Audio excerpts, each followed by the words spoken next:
Hello friends, welcome to Aarohi motors. और आज की इस नए वीडियो में मैं आप लोगों को इंजन ओवरहीटिंग के पकड़ने के ट्रिक्स बताऊंगा। अगर हमारी गाड़ी है जो इंजन ओवरहीटिंग हो रही है तो उसमें फॉल्ट किस में है। जैसे कि आप लोग देख सकते हैं कि रेडिएटर फैन में है, हीटर कॉइल में है, या अपना जो वाटर पंप उसमें है, कि रिले में है, कि ईसीयू में है, या फैन में है। ये जितने भी हैं उन सभी में किस में है जो हमारा फॉल्ट है, कि किसके कारण ओवर हीटिंग हो रहा है। आज की इस वीडियो में हम उसी को हम जानेंगे। तो देख सकते हैं मैं आप लोगों के लिए एक डायग्राम बनाया हूँ, देख सकते हैं, जिनकी मदद से मैं आप लोगों को बताऊंगा कि एकदम इजी से इजी स्टेप बताऊंगा, जिससे आप लोग समझ जाएंगे कि हमारी जो गाड़ी का जो ओवर हीटिंग प्रॉब्लम है एक्चुअल में किस में है। तो चलिए वीडियो को स्टार्ट करते हैं। और अगर आप हमारे चैनल पर पहली बार आए हो तो चैनल को भी सब्सक्राइब करके रख लीजिए, ताकि ऐसे आपको ऑटोमोबाइल्स इन्फॉर्मेशन वीडियो मिलती रहे। चलिए वीडियो को स्टार्ट करते हैं। तो गाइस देख सकते हैं आप लोग सभी के लिए मैं एक डायग्राम बना दिया हूँ इंजन का, देख सकते हैं। और मेरे जितने भी दर्शक हैं जो इस वीडियो को देख रहे हैं उन सभी को मेरा राधे राधे सत श्री अकाल। तो गाइस देख सकते हैं ये मैंने तो डायग्राम बना दिया, और आप लोगों को बता दो ये जैसे कि ब्लॉग बनाया, लेकिन इसको आप पूरा इंजन समझिए। ये आपका वाटर पंप है, थर्मोस्टेट वाल्व है, सेंसर लगा टेम्परेचर सेंसर, रेडिएटर फैन है, ये आपका रेडिएटर है, इधर आपका रिजर्वायर का डब्बा है, फिर ये ईसीयू है, फ्यूज बॉक्स है, और वो आपका डैशबोर्ड का मीटर है। ये आपका हीटर कॉइल है, देख सकते हैं। तो सबसे पहले हम जान लेते हैं इनका कंस्ट्रक्शन, देख सकते हैं। तो ये आपका लो टेम्परेचर लाइन है, देख सकते हैं। ये वाला आपका लो टेम्परेचर लाइन है, और ये वाला जो आपका हाई टेम्परेचर लाइन है, देख सकते हैं। अब वर्किंग जान लेते हैं। जब हमारी गाड़ी स्टार्ट होती है उसके बाद जो हमारा कूलेंट है वो पंप पर काम करता है।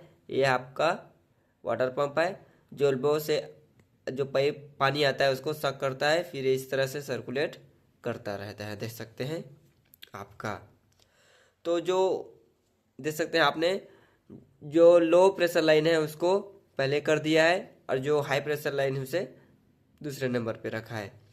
तो ऐसा इसलिए रखा है क्योंकि जब ठंड के दिनों में हमें हीटिंग की ज़रूरत होती है तो ये जो गर्म पानी उससे जो हवा आए उसको आप जो बैठे पैसेंजर है उस तक पहुंच जाए जल्दी से जल्दी, इसलिए इसको किया रखा है, देख सकते हैं। और ये आपका जो रिटर्न पाइप से आता है वो है पानी, देख सकते हैं, पाइप है वो है। अब जब सारा कुछ सही चलता रहता है, देख सकते हैं यहाँ पर, और जब हमने गाड़ी स्टार्ट की उसके बाद ये जो वाटर पंप पर काम करता रहता है, उसके बाद जब हमारी गाड़ी 80 डिग्री पर पहुंच जाती है, कई गाड़ियों का सिस्टम में, कई गाड़ियों को 90 में रहता है, जब लेकिन हम मान के चलते हैं 80 पर। जब हमारी गाड़ी 80 टेम्परेचर पर पहुंच जाती है उस वक्त पर हमारे जो टेम्परेचर सेंसर है वो बताता है कि हमारा जो इंजन है वो 80 डिग्री पर पहुंच चुका है। और उसके बाद जो हमारा जो थर्मिस्टेट वाल्व है ये ओपन हो जाता है। उसके बाद जो यहाँ से जो हाई प्रेशर पाइप लाइन आ रहा है, जो हाई टेम्परेचर प्रेशर लाइन, ये वेल्व खुल जाता है, फिर यहाँ से सक करते चला जाता है, फिर इंजन से इस तरह से सर्कुलेट होता रहता है। जो हमारा हाई टेम्परेचर प्रेशर लाइन है वो देख सकते हैं इस तरह से। ये आपका थर्मिस्टेट वाल्व है, खुलने के बाद जो इधर से पानी है जो हाई प्रेशर लाइन है वो यहाँ से खुलता है, फिर इस तरह से इंजन में सर्कुलेट हो गया, फिर से इस तरह से जाता रहता है, देख सकते हैं। उसके बाद जब 80 डिग्री के बाद जब हमारा टेम्परेचर और 10 डिग्री बढ़ जाता है, जैसे कि 90 डिग्री पहुंच गया, तो उसके बाद जो हमारा जो इंजन है वो इसी को सिग्नल देगा कि जो हमारा इंजन है वो टेम्परेचर 90 डिग्री पहुंच गया। 90 डिग्री पहुंचते ही जो सेंसर लगा वो सेंस करेगा, उसके बाद इसी को भेजेगा, ईसीयू बता देगा कि टेम्परेचर 90 डिग्री पहुंच गया। उसके बाद यहाँ पर देख सकते हैं फ्यूज बॉक्स लगा है, यहाँ पर रिले से कनेक्शन लगा हुआ है, देख सकते हैं। यहाँ पर हमारा फैन चला देगा, जिसके बाद जो हमारा सिस्टम वो फिर से चलता रहेगा, देख सकते हैं। तो इस तरह जो हमारा वर्किंग सिस्टम रहता है। अब जान लेते हैं फॉल्ट, कि जब हमारी गाड़ी इंजन ओवरहीटिंग हो रही है तो हमें कैसे पता करें कि किस में हमारा फॉल्ट है। तो गाइस सबसे पहले देख सकते हैं यहाँ पर एक दो पाइपलाइन है जो कि हीटर कॉइल की है। सबसे पहले हमें ए पाइप चेक करना है, ए पाइप गर्म हो रहा है कि नहीं। उसके बाद हमें ए पाइप चेक करना है कि ए पाइप भी हमारा गर्म हो रहा है कि नहीं। हमें हाथ से पकड़ के चेक करेंगे तो हमें पता चल जाएगा। उसके बाद देखेंगे ए पाइप गर्म हो रहा है और ए पाइप नहीं गर्म हो रहा है, तो इसका कारण है हमारा जो हीटर कॉइल है वो हमारा चोक है, जिससे हमारी गाड़ी हीटिंग होगी। अब उसके बाद पहले नंबर पर हो गया। दूसरे नंबर पर अब सब चीज़ फिर से सही है, सारा कुछ है। उसके बाद आ जाते हैं दूसरे नंबर पर थर्मोस्टेट वाल्व। देख सकते हैं। अब ये हमें कैसे पता करें कि हमारा थर्मोस्टेट वाल्व जाम है कि चोक है। अब देख सकते हैं यहाँ पर ये प्रेशर लाइन आ रहा है, ये वाला चालू है, देख सकते हैं यहाँ पर आ रहा है। और इधर भी रेडिएटर भी सही है।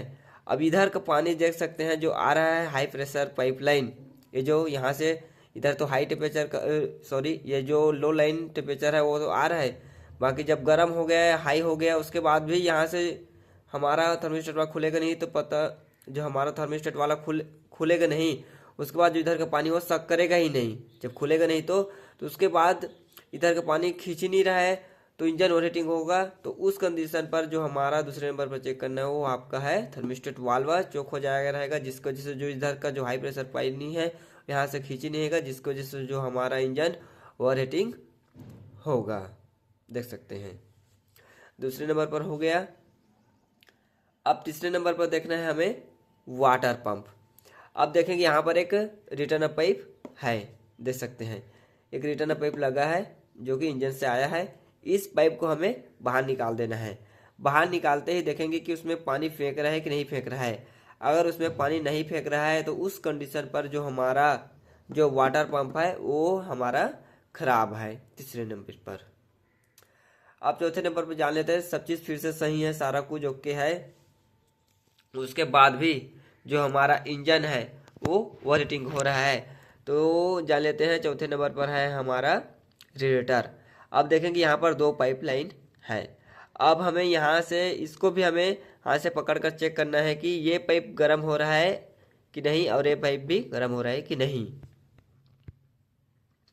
ये पाइप गर्म हो रहा है और ये पाइप गर्म नहीं हो रहा है, उस कंडीशन पे हमारा जो रेडिएटर का लाइन है अंदर से वो पूरी तरह से चोक है, जिस वजह से जो हमारा रेडिएटर चोक हो रहा है उसके कारण से जो हमारा इंजन ओवरहीटिंग हो रहा है। और जब रेडिएटर चोक हो रहा है उस कंडीशन पर भी जो हमारे थर्मिस्टेट वाल्व है वो भी खराब होने की संभावना हो सकती है। इसको भी आप एक बार ज़रूर भी चेक कर सकते हैं, क्योंकि यहाँ से जो हाई प्रेशर लाइन आ रहा है वो ख़राब रहेगा तो भी पानी को जो थर्मिस्टेट वाल्व खुलेगा नहीं, यहाँ से सक नहीं करेगा। तो उस कंडीशन पर आप थर्मिस्टेट वाल्व भी चेक कर सकते हैं रेडिएटर के साथ साथ। अब जान लेते हैं पाँचवें नंबर पर। जब सब चीज़ सही है उसके बाद आ जाते हैं हमारा, देख सकते हैं रेडिएटर फैन। अब रेडिएटर फैन को कैसे चेक करेंगे, देख सकते हैं यहाँ पर एक टेम्परेचर सेंसर लगा है, देख सकते हैं। अब जो हमारा टेम्परेचर हाई हो गया है फिर भी पंखा नहीं चल रहा है, तो उस कंडीशन पर जो टेम्परेचर सेंसर में लगा है कपलर उसको बाहर निकालेंगे। बाहर निकालने के बाद हमारा फैन चलना चाहिए। अगर बाहर निकालने के बाद भी हमारा जो फैन नहीं चला है उस कंडीशन पर हमारा टेम्परेचर सेंसर खराब है, क्योंकि फैन को नहीं चला रहा है। अब उसके बाद हमने टेम्परेचर सेंसर नया डाल दिए तो भी हमारा पंखा नहीं चला। उस कंडीशन पर हमारा ECU में फॉल्ट हो सकता है, या तो हमारा जो फैन रिले है उसमें फॉल्ट हो सकता है, या इन केस कहें हमारा जो रेडिएटर फैन है उसमें भी फॉल्ट हो सकता है। तो इन चारों को आप एक बार ज़रूर चेक करें, या आप डायरेक्ट फैन को भी चेक कर सकते हैं। तो फैन को आप बाहर निकाल लीजिए, उसके बाद डायरेक्ट इसे जो बैटरी है उससे भी टच कर देंगे तो देखेगा अगर वो आपका जो इसका जो अंदर जो मोटर लगा रहता है वो ख़राब रहेगा तो फैन आपका नहीं चलेगा। इनकेस अगर फैन भी चलेगा तो लो स्पीड में चलेगा, जिससे आपको पता चल जाएगा कि एक्चुअल में हमारा जो रेडिएटर फैन है वही आपका ख़राब है। तो गाइस इस तरह आप इसको भी आप चेक कर सकते हैं रेडिएटर फैन को। अब जान लेते हैं हमारा जो है कैप है, ये जो हमारे रेडिएटर का कैप है वो ख़राब है, वो कैसे पता करें उसको देख लेते हैं। सारा चीज़ सही है। अब कैप के लिए हमें सबसे पहले इंजन कर लेनी हमें ठंडा। अगर ओवरहीटिंग के कारण जो हमारा पानी बाहर आया है तो उसके कर लेंगे हमें टापक। उसके बाद इंजन ठंडा है, उसके बाद हमें गाड़ी स्टार्ट करनी है। स्टार्ट करने के बाद 5 मिनट या 4 मिनट के अंदर अगर यहाँ से जो ये पाइप से पानी फेंक रहा है, उस कंडीशन पर जो हमारे रेडिएटर का कैप है वो हमारा खराब है। हो गया। अब जान लेते हैं आगे, उसके बाद जान लेते हैं हमारा हेड गैस्केट। अब हमें कैसे पता चलेगा कि हमारा हेड गैस्केट खराब है, जबकि सारा कुछ सिस्टम सही चल रहा है। उस कंडीशन पर भी हमें हमारा जो इंजन है ओवरहीटिंग हो रहा है, तो कैसे पता चलेगा कि हमारा हेड गैस्केट खराब है। उस कंडीशन पर देखिएगा कि ये हमारा फ़ैन है, ये हमारा फ़ैन चल रहा है, उस वक्त पर यहाँ से पानी फेंक रहा है, या जो रेडिएटर कैप है उसको हमने खोल कर रखा है, अगर उस वक्त भी फैन चल रहा है उसके साथ भी हमारा जो पानी है वो बाहर फेंक रहा है, तो उस कंडीशन पर जो आपका हेड गैस्केट है वो आपका ख़राब है। और एक चीज़ मैं बताऊंगा, जब आपका इंजन ओवरहीटिंग हो गया है और जब आप इंजन ठंडा रहेगा और जब आपने पानी डाल लिया है, उस वक्त भी अगर आपने जैसे ही आपने सेल्फ मारेंगे, उस कंडीशन पर भी आपका जो यहाँ से जो रेडिएटर का कैप है उससे पानी बाहर फेंकता है बहुत ज़्यादा ही, तो भी आपको पता चल जाएगा कि जो आपका इंजन का हेड गैस्केट है वो आपका ख़राब हो चुका है। अब जान लेते हैं गाइस आगे। कई बार क्या होता है, जो हमारा सारा कुछ इंजन तो सही है, फिर भी हमारा जो टेम्परेचर सुई है वो बार बार हाई होता रहता है।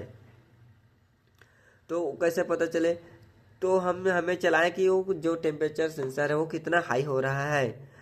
टेम्परेचर हाई हो ही नहीं रहा, जितना हाई है उससे ज़्यादा हो ही नहीं रहा है, तो समझिए कई बार क्या होता है, जो मीटर का जो सुई है वो भी ख़राब होता है, ख़राब रहता है, जिस वजह से हमारा जो इंजन ओवरहीटिंग है वो हमारा शो करता रहता है। तो उसका जो वायरिंग है या कनेक्शन है, या कई बार जो टेम्परेचर सुई है उसको भी आप रिप्लेसमेंट करवा सकते हैं वायरिंग कनेक्शन के द्वारा, वायरिंग मिस्त्री के द्वारा, जिससे आपका जो इंजन ओवरहीटिंग है वो प्रॉब्लम आपका सॉल्व हो जाएगा। ऐसा हमारे साथ हुआ था एक बार, एक गाड़ी थी जो कि कमर्शियल गाड़ी थी, जिसका टेम्परेचर सेंसर हाई बता ही रहा था। फिर हमने चेक किया तो देखा कि उसका जो वायरिंग का कनेक्शन है वो कटा हुआ था, जिसकी वजह से जो टेम्परेचर स्विच था वो हाई बता रहा था। फिर हमने उसको अच्छे से उसका प्रॉब्लम सॉल्व किया, कनेक्शन फिट किया, तो तब जाकर जो उसका हाई स्विच था वो आपका मीडियम में लो में आया। तो गाइस इस तरह से जो हमारा इंजन है ओवरहीटिंग है, फॉल्ट पकड़ने का आपको मैंने एकदम बेहतर आसान तरीका बता दिया।